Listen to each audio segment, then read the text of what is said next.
Hello अस्सलाम वालेकुम, welcome to my channel horror place. उम्मीद करती हूँ आप सब ठीक होंगे। अल्लाह की करम से मैं भी बिल्कुल ठीक। आज मैं अपने बहन भाई के लिए बहुत ज़बरदस्त हॉरर स्टोरी लेकर आई हूँ। उम्मीद करती हूँ आपको मेरी ये स्टोरी बहुत अच्छी लगेगी। बट स्टोरी स्टार्ट करने से पहले मैं आप लोगों से एक छोटी सी रिक्वेस्ट करूँगी, प्लीज़ पहले मेरे चैनल को सब्सक्राइब कर दें। सो अपनी स्टोरी स्टार्ट करते हैं। लाहौर की एक सर्द और धुंध भरी रात का जिक्र है, जब शहर के एक कदीम मोहल्ले की कहानी शुरू होती है। ये मोहल्ला अपनी पुरस्कार इमारतों, बंद गलियों और एक पुरानी हवेली के लिए मशहूर था, जिसे लोग जिन्नू की हवेली के नाम से जानते थे। इस हवेली के बारे में कई खौफनाक कहानियाँ सुनाई जाती थी, लेकिन ज़्यादातर लोग इसे अफवाह समझकर नज़रअंदाज कर देते थे। जिन्नों की हवेली, ये हवेली कई सालों से वीरान थी, लेकिन रात के वक्त वहाँ से अजीबोगरीब आवाज़ें आती थी। कभी किसी के हंसने की आवाज़, कभी किसी के रोने की, और कभी किसी भारी दरवाजे के बंद होने की। मोहल्ले के बच्चे अक्सर इस हवेली के पास जाने से डरते थे, और बड़े भी रात को इसके करीब जाने से गुरेज करते थे। कहानी की शुरुआत होती है, ये कहानी शुरू होती है अहमद नामी एक नौजवान से, जो लाहौर यूनिवर्सिटी का तालिब इल्म था। अहमद को पुरस्कार चीज़ों से दिलचस्पी थी। जब इसने जिन्नों की हवेली के बारे में सुना तो इसका तजस्सुस मज़ीद बढ़ गया। इसने फैसला किया कि वो इस हवेली के राज को खोज निकालेगा। एक रात अहमद ने अपने दो दोस्तों ज़ुबैर और अली को साथ लिया और हवेली की तरफ निकल पड़ा। इन्होंने अपने साथ एक टॉर्च, कैमरा और कुछ खाने पीने का सामान लिया। इनका ख्याल था कि वो रात भर हवेली में रहेंगे और हर चीज को रिकॉर्ड करेंगे। जब वो हवेली के करीब पहुंचे तो इन्हें दरवाजा खुद ब खुद खुलता हुआ महसूस हुआ। ये देखकर इनके दिलों में खौफ की लहर दौड़ गई, लेकिन अहमद ने हिम्मत दिखाई और अंदर दाखिल हो गया। हवेली अंदर से बिल्कुल खस्ता हाल थी।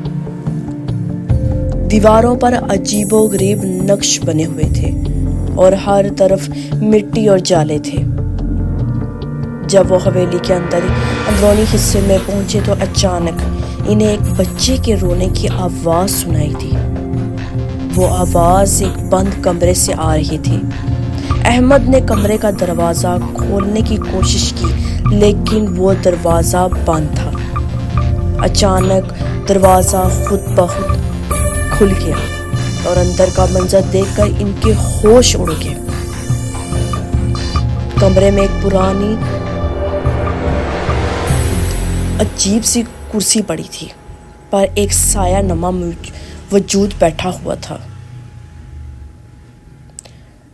जैसे कि जो लकड़ी की, जैसे आपने चेयर्स देखी होंगी जो झूलने वाली होती हैं, अक्सर हॉरर मूवीज में भी देखी गई हैं। उस तरह की जो चेयर थी उसमें एक साया नुमा बैठा हुआ था।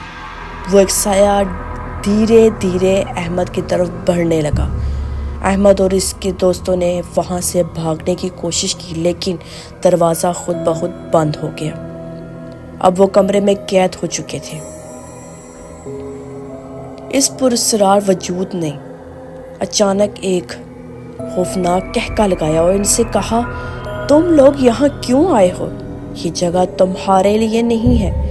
अहमद ने हिम्मत करके पूछा कि वो कौन है और इस हवेली में क्या क्या हो रहा है। साये ने बताया वो इस हवेली का पुराना मालिक था, जिसे इसके ही खानदान वालों ने लालच के सबब कत्ल कर दिया था। साये ने इन्हें खबरदार किया कि अगर वो यहाँ से ना गए तो इनका भी वही अंजाम होगा। अहमद और इसके दोस्तों ने अपनी जान बचाने के लिए हर मुमकिन कोशिश की। इन्होंने हवेली के मुख्तलिफ हिस्सों में रास्ता तलाश किया, لیکن ہر راستہ انہیں واپس اسی کمرے میں لے آتا تھا۔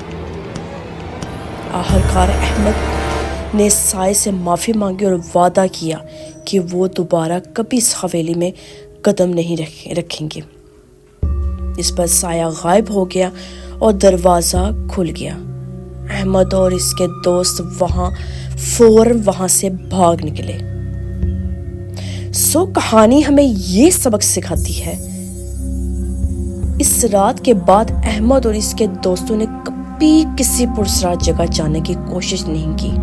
وہ سمجھ گئے تھے کہ بعض راز ایسے ہوتے ہیں جنہیں چھیڑنا نہیں چاہیے۔